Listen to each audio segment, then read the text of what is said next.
A very good evening, and thanks for clicking on to the Tuesday edition of Vogan's European Outlook for the 2nd of April. And the Met Office have released the stats for the month of March. And as expected, it has been a wetter than average month across particularly southern areas of the UK, but also up the eastern side of Scotland. It has been a wetter than average March also. I did have a drier north and wetter south March in the forecast that was released back at the end of February, and I'd also had a warmer than average month overall. So you can see here that it was actually close to average conditions across northern portions of Scotland, with the exceptions of coastal Aberdeenshire and the north coast of Sutherland, even towards Westeros, also slightly warmer than average. And then once you got into parts of Perthshire, Tayside, and southwards, it was firmly warmer than average. I did see a couple of people saying that it was a freezing March. It really was anything but. It was neither particularly cold and it was neither particularly warm either, in my opinion, especially if you live up here across northern UK, where it was around average. But according to the Met Office anyway, overall the provisional mean temperature for the UK was 6.7. That was 1.0 Celsius, so a full 1 degree above the average. Southern England was much milder than areas further north, with a mean of 1.4 above average. Scotland was the coolest region, recording an average of just 0.6 above average. So that is the statistics straight from the horse's mouth with regards to the month of March. So current visible satellite is pretty much what we've been so used to of late. We've got plenty of cloud cover draped across the majority of the UK. Area of low pressure, that system is the same area of low pressure, I believe, that has been dominating for now the last 9 days. So that one area of low pressure has affected the UK for well over a week now, which is pretty remarkable actually when you think about that. Looking at the current radar, it is raining right here up at the Marvogan Weather HQ this afternoon. Fairly steady band of rain moving in off the North Sea, right down the Cromarty Firth, through the Dornoch Firth, the Murray Firth as well. Quite a soggy late afternoon. Temperatures subdued under that band of rain as well. We've also got rain across the central belt, and we've also got, associated with the centre of that low, that a new band of heavy precipitation moving into southern and western, southwestern areas of the British Isles at the time of recording, which is about 10 to 5 in the evening. These are the current temperatures across Europe. We did see a rather cold morning across northern Scandinavia. Temperatures down to minus 30 actually this morning in parts of northern Norway, which is pretty significant actually. This is the current temperature, so you've got mid-20s up into northeastern Europe here. Big contrast between southern Finland and parts of western Russia through even the Baltic states here. We've got the temperatures as high as 22 Celsius in far eastern Latvia, while we've only got 4 degrees on the Baltic Sea coast. So quite a contrast actually in a relatively short distance. Relatively mild across the rest of mainland Europe, but we've still got that very warm air that has been so prevalent in recent days. It's still affecting Eastern Europe, but we do have a cold front moving east that will eventually start to bring the temperatures back down a little bit closer to average. We've even got a 33 Celsius on the north coast of Turkey along the Black Sea at the time of recording. Also here, this is the current UK temperatures, and you can see that we have got the 5s and 6s across the north, so temperatures subdued, especially under the rain. Temperatures as high as only 5.6 Aviemore, but then once you move south of the border, we've got the 12, 13 Celsius, 15, possibly a 16 in East Anglia this afternoon. Also here, temperatures are going to start to slowly come down as we progress into the evening time, obviously. So this is the overview chart of the GFS. We've got a very interesting week. We've actually got a temperature increase towards the end of this week and into the weekend. We've also got a threat of seeing reasonably significant snow above, say, 200 or 300 metres, as we've got fresh bands of precipitation moving north We've still got that cold air, the Arctic source air, that's clinging on to northern Scotland. And we need to watch as that moisture bumps into that cold air in the next few days. We could see some reasonable snowfall. Again, it's over moderate to high ground. It's not low level snow by any means.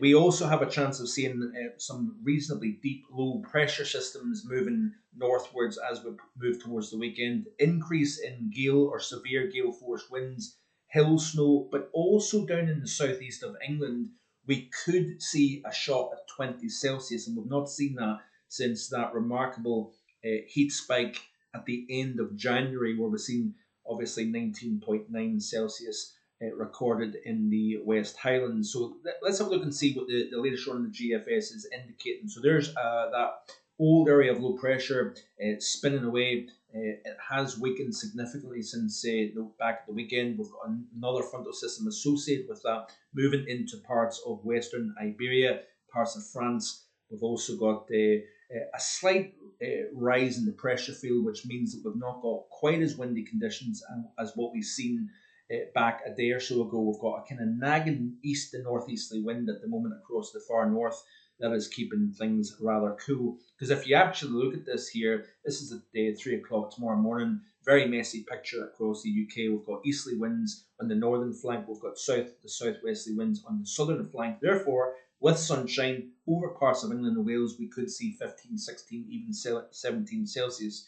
To the north of the centre, where you're pulling that wind in off the cold waters of the North Sea, temperatures are subdued at only maybe 7 or 8 Celsius. So we're seeing quite a range in temperature up and down the UK. But notice, cast your eyes back to the west, out over the Atlantic. We've got not one, not two, but even three systems that are waiting in the wings to move in. So we continue to drive home this wet pattern that we left March with. It is basically the same idea. So you can see here, if we look at the 850s here of the GFS, there's that cold air clinging on to the northern UK. And obviously these areas of low pressure are moving UK bound. We've got plenty of moisture getting driven in off the relatively warm subtropical Atlantic. As it moves into that cold air, you have to expect the possibility of seeing snow. So A96, A95, A9, high road routes across northern UK, we have the chance of seeing some snow, possibly some minor disruption, especially if we get snow during the short hours of darkness when the column tends to cool a little bit more as well. But anything low lying, there's nothing really to speak about in terms of wintry precipitation. But this is later in the day on Thursday, by the way. That system then clears out. We get a brief break in the weather, but then as we move towards Thursday into Friday, the GFS is pointing out some fairly significant snowfall. Now, remember, we'll have to take this with a pinch of salt. There's more than just the GFS model, but we're looking just purely at the GFS at the moment. You can see here what's happening. So there's that area of low pressure well out to the west of the UK and Ireland here, but plenty of moisture ahead of the system moving northwards. Look at where it's coming from. It's coming from a reasonably warm source down near the Azores. Warmer than average sea surface temperatures. You've got more moisture in the atmosphere in general. That is moving northwards. We're going to see more heavy precipitation, especially across west-facing areas of not just Ireland but the UK as well. We could add on another possibly 100 millimetres of rain between now and the end of the upcoming weekend. This is not what we want to see, given what we've had week after week now. But as that moisture then bumps into the colder air, we need to watch out for some potential significant snow over high road routes. And then it's as we move towards the upcoming weekend, there is model indication that this area of low pressure becomes very deep, stays to the west of the British Isles. It does three things, in fact. It increases the southerly wind. We could see severe gales, exposed areas of England, Wales, Ireland, Northern Ireland, and Scotland. Riding northwards up the Irish Sea, the North Channel, we could see some disruption due to those winds and wave action. There's that centre of low pressure, early hours of Saturday morning, down to 946 millibars. This could be one of the deepest low pressure systems of the entire past well, we're out of winter now, but you get the idea. This could be one of the deepest features that we've seen so far. 945 millibars, still well out to the west of the UK and Ireland here, but they're squeezing the isobars, meaning we could see some very strong winds. Now, I said that it could have three impacts. Number one, strengthening wind. Number two, heavy rainfall, especially as it's dragging up moisture from a fairly warm source. Number three, it could bring the warmest temperatures that we've seen in quite some time. We could knock on the door of 20 Celsius if you've got that southwesterly wind orientated in just the right position. Now, you look at the 850s here, this backs up what I'm talking about. We've got a tongue of reasonably warm air, actually 19 to 20 Celsius at 8,850 millibars or 5,000 feet above our heads. Translate that down to the surface and you factor in not just the wind but also the sunshine, and we could see a shot at some fairly warm temperatures here. So this could be the first true heat spike of the season so far. But notice here how quickly it gets kicked off into the central portions of Europe here. We're back into relatively cold air once again as that centre of low pressure moves north and you start to pull in something colder from a more northerly direction. That colder air gets tapped from Greenland, the far north of the Atlantic here, wraps around the circulation, and out goes the warmth, gets kicked into the near continent, replaces it with something chillier. So interesting things coming up over the course of the weekend. We could have some big flips back and forth between some fairly chilly air across the north to a taste of late spring, early summer type air mass. That is short lived before the cold front moves through and we are back in some relatively mild conditions. So I think I've spoken long enough for today. I'm going to end the video by showing you this tweet here by Mika Rantanen saying that the unseasonably cold air mass has moved over northern Finland,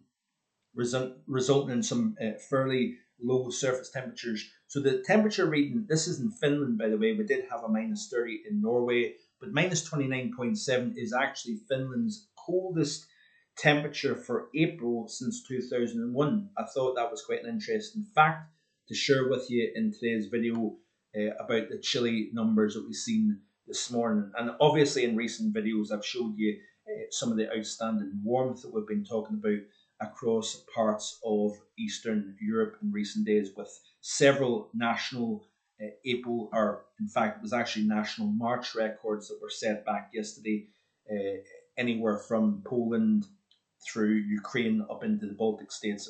It's been a remarkable warm spell.